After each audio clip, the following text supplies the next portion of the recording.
Okay, well,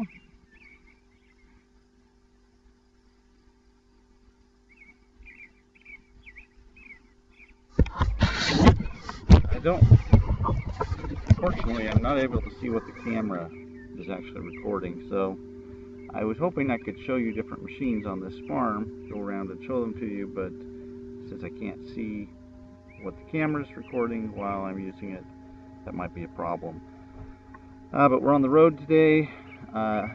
We are stopped at my wife's great aunt's daughter's house.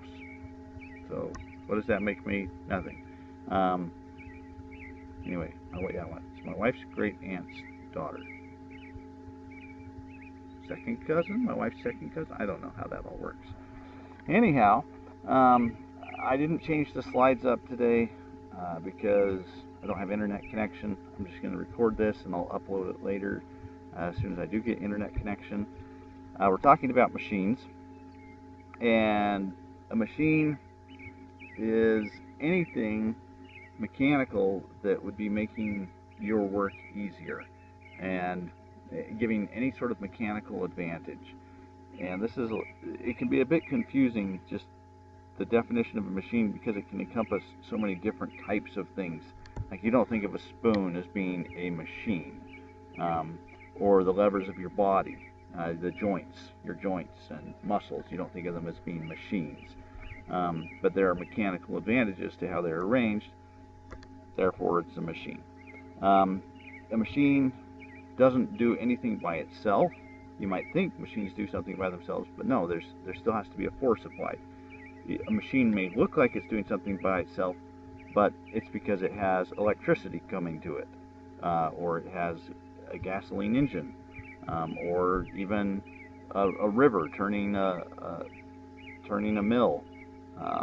So there's always a force being applied to a machine, and the force can be from your own muscles, but it can be from other things as well. So there's always a force. It can even be the force of gravity. If you want to see something really, really cool, look up Machines That Work. That's the name of it. He's a sculptor, and he makes these incredible moving sculptures.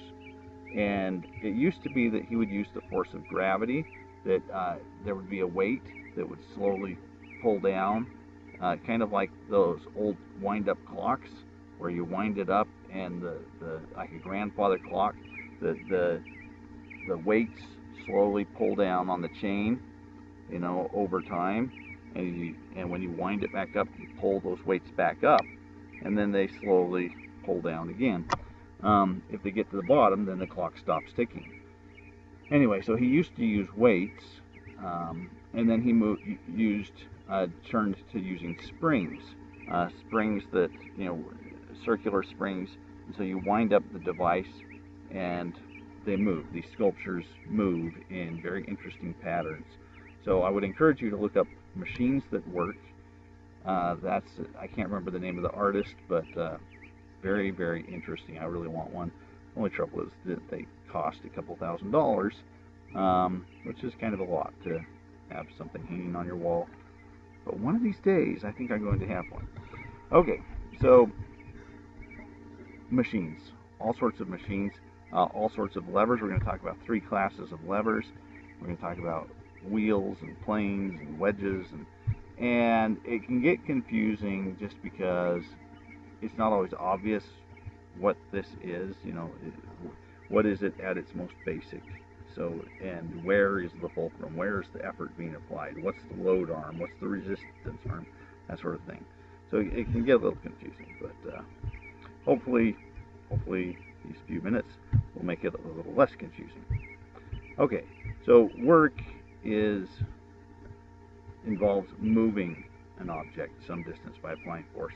So if I'm pushing against a car, you say, well, I'm doing work because I'm getting tired, but the car's not going anywhere. Well, work has not been done to that car. Yes, I have done some work in my body in the sense of I've been applying effort, and even if I haven't moved, my muscles have moved. They've contracted. So The example in the book was, said if you're pushing it against a big boulder and the boulder's not moving, you're not doing any work. Well, you're not doing any work on that boulder. Your body's still doing work. So you're trying to transfer energy, though, energy of your muscles to motion in that rock or car or whatever it is you're pushing. So 10-ton boulder moved by a truck, a grain of sand moved a tiny distance by an ant, both of those are work because something was moved using force. So motion and force. Okay, again, there has to be some movement, there has to be some force. There's a stick.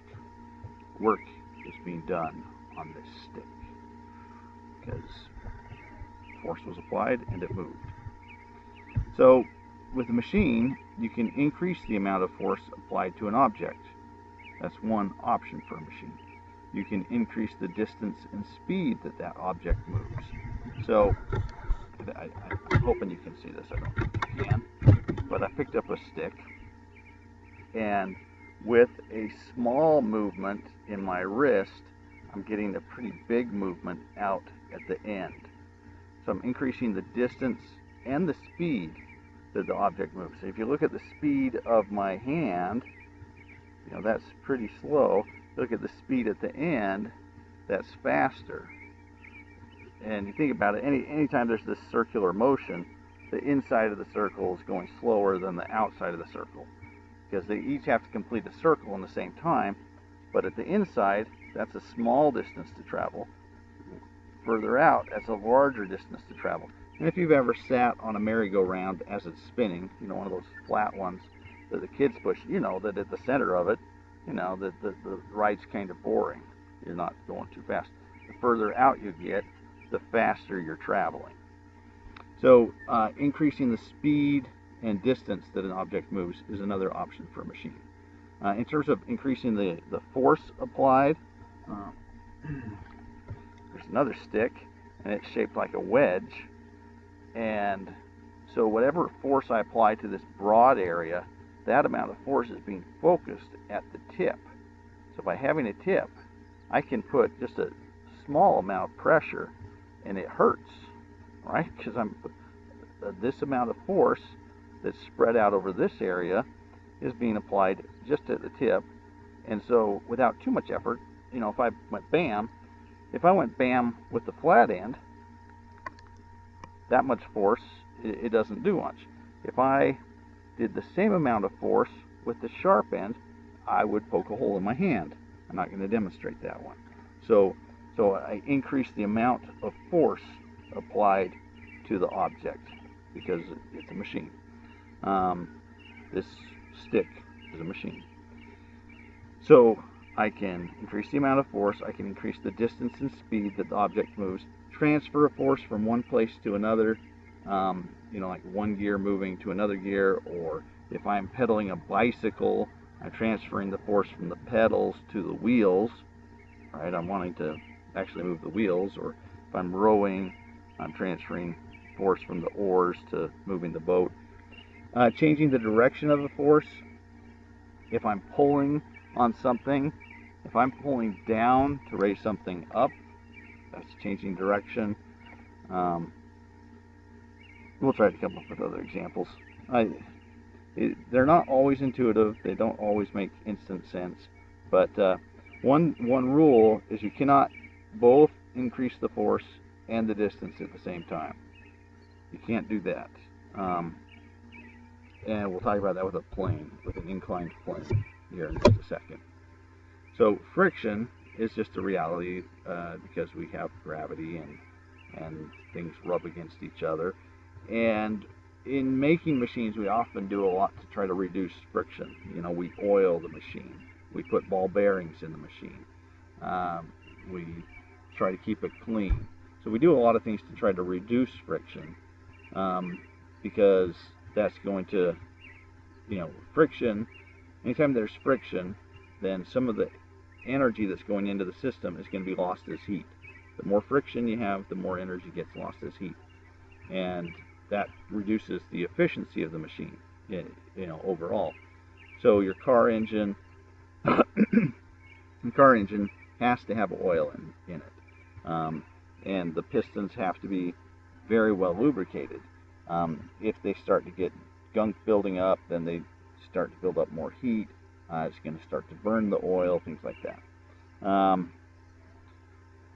So friction is, you know, this is friction, and it's transforming kinetic energy into heat energy.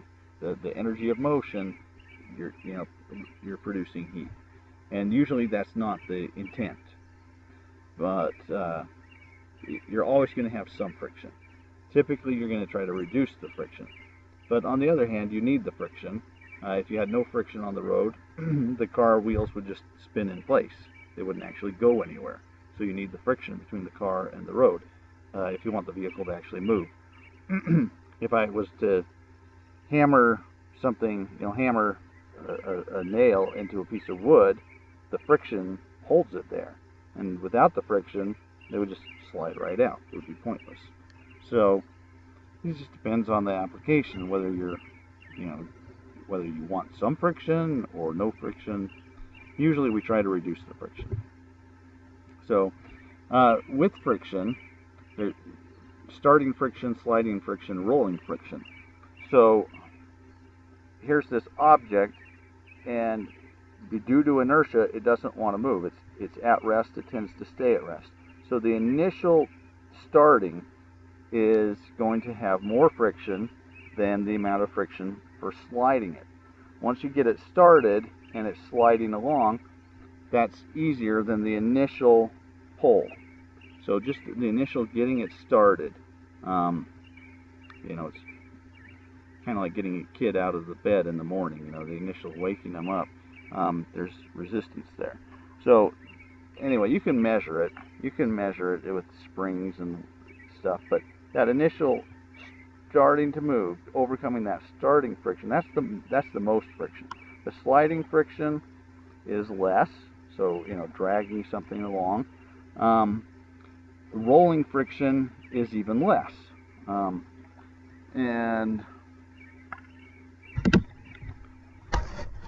I don't know if this is going to work because I have no idea if you can see it. I'm going to try to point the camera at this thing. Now, this log, I could just try to drag it, slide it along, and there's going to be friction there. If I roll it, that's a lot less friction. If you have the option to roll,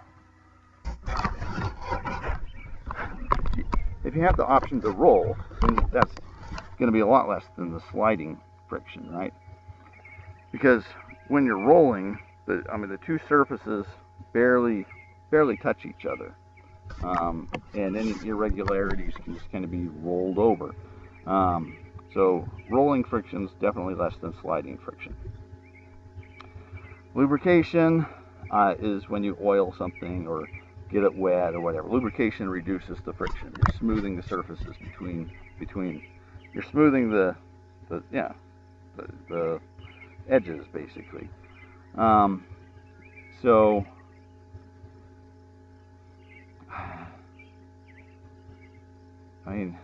nowadays machines are so often enclosed and kind of no maintenance that you don't really manually go lubricate too often. Even if you should, like your garage door probably should get lubricated now and then, and you probably don't do that. But grease, wax, graphite, water even, there are lots of different lubricants for the oil's probably the most common. Okay, so there's mechanical advantage when machines make work easier because of mechanical advantage. The mechanical advantage is looking at load over the effort, the load compared to the effort. So here's a stick again. Here's another stick. Okay, if I'm just lifting this stick up, I have no mechanical advantage per se. Okay, I'm just however much this weighs, that's how much force I have to apply to lift it up. Okay, no mechanical advantage. If I had a lever system, which I don't know if I can construct this here. Here's my fulcrum, here's my effort arm, the load arm is this shorter part here. Anyway, I can more easily move that, okay, because I have a long effort arm. This lever is giving me a mechanical advantage, and plus it's changing the direction. But with one finger, I can move the heavier log up and down without much effort. So that gave me a mechanical advantage, and I could calculate, how great was my mechanical advantage. And just looking at the effort required, let's say 1 unit of effort and lifted 2 units of log or 3 units of log. Is it a 3 to 1? Is it a 4 to 1? I don't know. You could measure it though. Some simple machines that we're going to look at, and we're going to put them into 2 groups. The inclined plane, the screw, the wedge are part of the, is it the wedge family? The inclined plane family? I don't remember. I don't have my book. I thought I had my book. There's my book. I should open my book. And then group 2 is the lever, the wheel and axle, and the pulley. It's a little bit hard to figure out how a wheel and a pulley are actually levers, but we'll try to convince you of that fact, okay? So the group 1 is the inclined plane family, that the screw, the wedge are examples of inclined planes. Group 2, lever, the wheel. Group 2 is the lever family, that the wheel is a lever, and that's harder to explain, but we'll try. So, some simple machines. So, I just needed to change the slide to the next slide. The inclined plane family. So, you don't think of, walking across the hill instead of straight up it as using a machine, but technically it would be. It's an inclined plane. If you have to go from here to here, and you decide instead of going straight up that you're going to go to get up, that's an inclined plane, right? So instead of straight up, you went back and forth, zigzag back and forth. It took a lot less effort than climbing straight up the cliff. However, the distance was increased, and that's the trade-off: distance for effort. So, think of stairs. That you could have stairs versus a ladder. The stairs will be less effort, but it's going to require more distance. So the longer the ramp, the less difficult it's going to be to get up in a wheelchair. Okay, you don't want a short, steep ramp with a wheelchair. You want a longer, smoother ramp, and you're just going to have a trade-off, right? Less effort, over greater distance, or more effort over a shorter distance. So that's an inclined plane. Hopefully it makes perfect sense. It can be a road going up a mountain. It can be a guy pushing the barrel up. A wedge is an example of an inclined plane, but now we've turned it, and I was poking myself with a wedge earlier. Right, just poking myself with this sharp stick that is thin at one end and fat at the other end. Therefore, it's a wedge, and it's an inclined plane. I mean, if you thought of if you had to walk up it or something, cover this distance up over this distance across. It's an example of an inclined plane. But now I'm turning it and using it as a wedge, and to drive it into something or separate 2 objects. I've got a whole stack of wood here that I didn't split, but somebody split it, and I guarantee they were using a wedge of some sort. The axe itself is a wedge, which is a type of plane, inclined plane. A knife has a wedge-shaped edge to it. A fork, a nail, these are all wedges. A screw is a wedge that's wrapped around and around and around.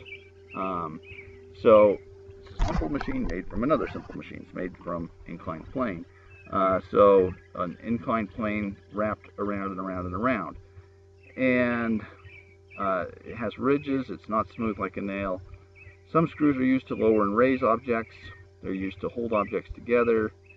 Screws have a number of purposes. You can even move water using a screw. If you want to look up Archimedes, old mathematician, Archimedes' screw is used to move water up. And where did I see Archimedes screws in action? Great big ones. It was in what's the California Adventureland or whatever. It's part of Disneyland, but it's next to it in California. I think it's called California Adventure. They have some water ride area. Anyway, they have two big Archimedes screws in action to return the water up after it's gone down. So again, the screw is a type of wedge that's wrapped around and around. It's a continuous inclined plane. Okay, group 2, the lever family. Now we're talking levers. So my wedge here is now going to serve as a lever example also. So levers are used to lift heavy weights with the least amount of effort. In the example below, the heavy weight of the left-hand side is being lifted by the person because of the lever. And the longer the rod, the longer the whole thing, the easier it is to lift. And it all depends on the position of the fulcrum, right? So the distance between the fulcrum, the part where it's tilting, and the load, that's the load arm. The distance between the fulcrum and where you're pushing, that's the effort arm.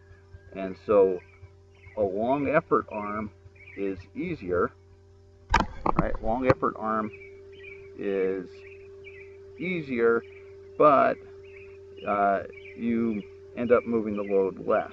And that's okay sometimes. It just depends on the application.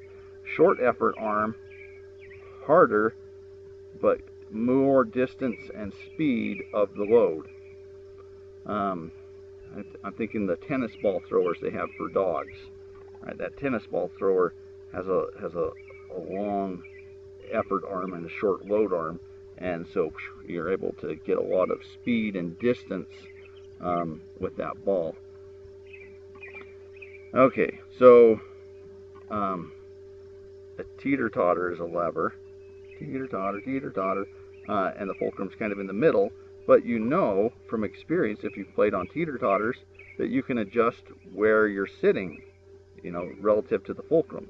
And that if you've got mom on one side and kid on the other side, you can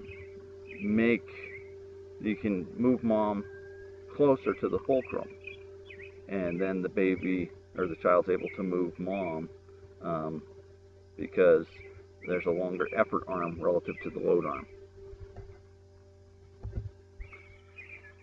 Okay, so load is the scientific name for the weight. Effort's the amount of effort used to push down on the rod in order to move the weight. Bicycle brakes are based on lever. A door handle is usually a lever. A wheelbarrow is a type of lever.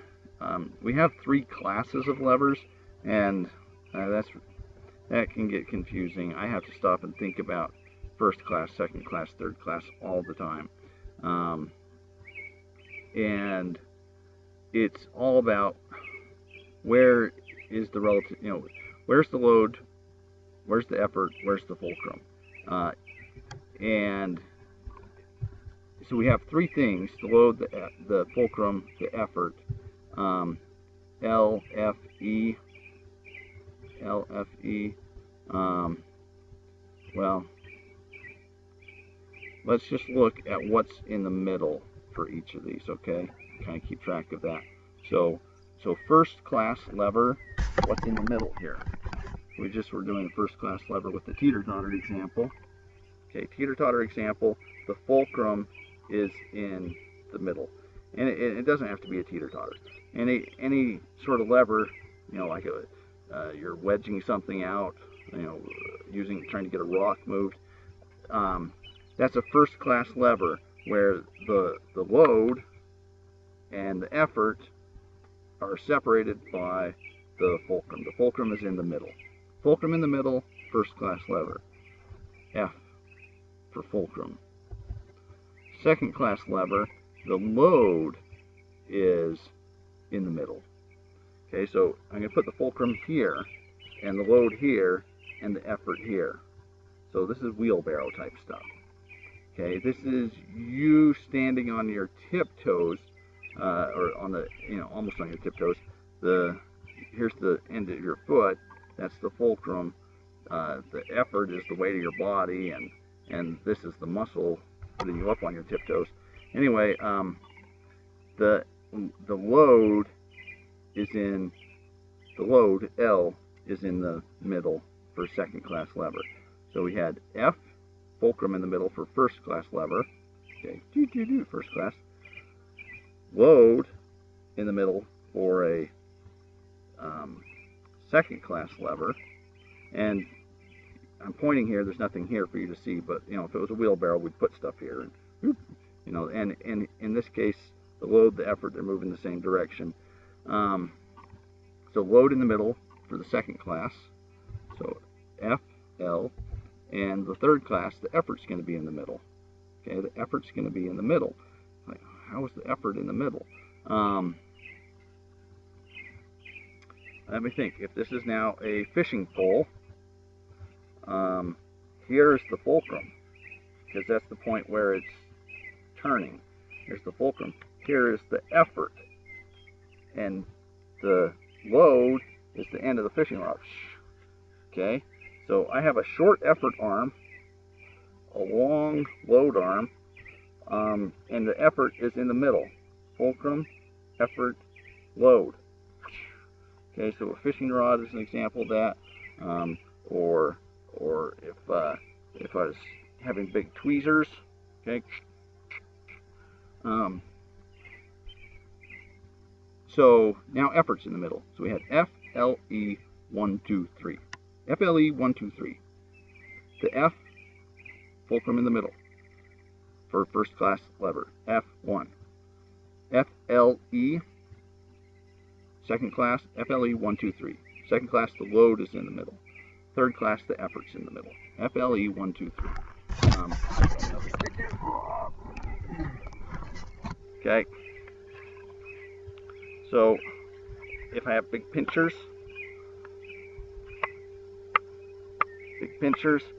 see where the fulcrum is? Right here. Here's the fulcrum. Here's the effort. Here's the load. Pinch, pinch. Here's the effort. Me moving it right here.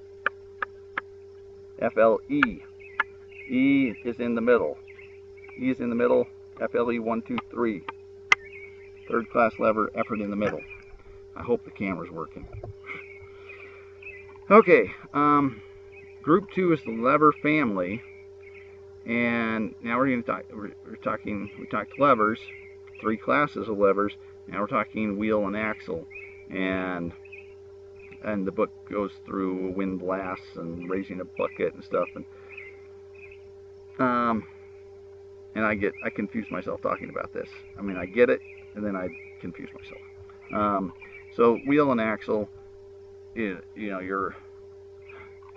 wheel moves the axle, they move at the same speed. The bigger the wheel, the more effort is applied at that axle. So if you were lifting a really heavy object here, you would want a bigger wheel to reduce the effort, because you're traveling a greater distance here than you are here. So again, there's that trade-off between effort and distance, and you'd rather go greater distance and apply more force at this end. Same thing, if I was steering a ship or whatever. And anyway, so the wheel and axle. Mechanical advantage of a wheel and axle is the ratio of the radius of the wheel to the radius of the axle. Again, a bigger wheel compared to the axle. If the radius of the wheel is 4 times greater than the radius of the axle, every time you turn the wheel once, your force will be multiplied 4 times. Examples of the wheel and axle are bicycles, Ferris wheels, gears, wrenches, doorknobs, steering wheels. These are very, very common. And the gears, the gear ratios, things like that. A person can really have fun once they start getting into these and playing with that mechanical advantage. Okay, a pulley is a grooved wheel, and you put a rope through it, and this changes the direction. So I'm pulling down to lift something up, and the wheel is a fulcrum of a lever. I'm having a harder time visualizing that. The effort is the force applied on one end of the rope. The resistance is the resistance is the force at the other end of the rope. I get how a pulley works. And basically, instead of trying to lift something up, I'm pulling down. And if this pulley is fixed, if this pulley can't move, then I don't actually have a real mechanical advantage, in the sense that if it's 100 pounds, I'm going to have to apply 100 pounds of effort to lift it. And there's no change in distance here, right? If I want to move this up 1 foot, I have to pull down 1 foot. It's a 1-to-1 ratio. So there's not a mechanical advantage there.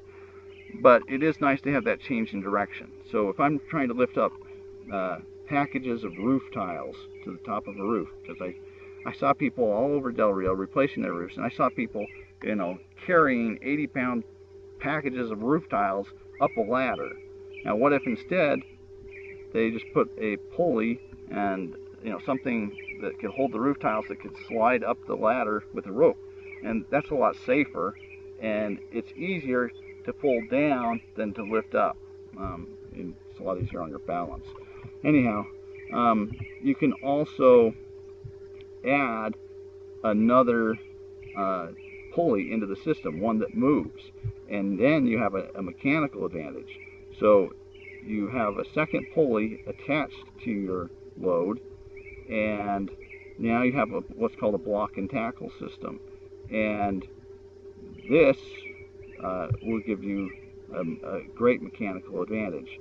And you can hook up, you can have the rope going back and forth, back and forth, back and forth. You can have, instead of one pulley down at the bottom, you could have 2 or 3, and each one will increase the mechanical advantage, but it will also increase the amount of movement that you have to do in the rope, right? Greater distance. You're going to have a longer and longer rope to cover the same distance of moving the load. I guess that's all I'm going to say about pulley systems. I would really like to show you one if I could find one and play with it, but that's all we're going to say for now. Compound machines. Basically, almost any machine you see looking around you is almost certainly a compound machine. Even a screwdriver is a compound machine. And how could that be? Well, at the tip of the screwdriver, it's a wedge. But at the other end of the screwdriver, you've got a wheel system, basically. The handle of the screwdriver is wider than the axle, so you have a mechanical advantage. It's easier to turn the thick handle than to turn the thick axle, right? If you tried screwing in a screw without the handle, somehow remove the handle and just have the shaft of the screwdriver, you're going to have a very difficult time. So just having a wider handle gives you a mechanical advantage there. And again, the other end of the screwdriver is a wedge. So since it's 2 different machines, a wedge and a wheel, it's a compound machine. And almost everything that you see that's a machine is probably a compound machine. Here's the scissors. It's a double lever system with the fulcrum in the middle. So FLE 1, 2, 3. F is 1. It's a type 1 lever for this, and it's a type 1 lever for this. So it's 2 type 1 levers, and each blade has a wedge as well. So it's a compound machine. Bicycle, it's got all kinds of machines in a bicycle. you have to really break it down to the simplest parts, the very basics of what does this do. Okay, I think that's my last slide, and in the interest of time, I'm going to stop there. I will upload this as soon as I can find an internet connection, and good luck preparing for your test. I look forward to reading your questions online. I should have good internet access for the rest of this week, and clear till Monday, so should be able to help you in any way you want for getting ready for the test. And I will just say goodbye for now.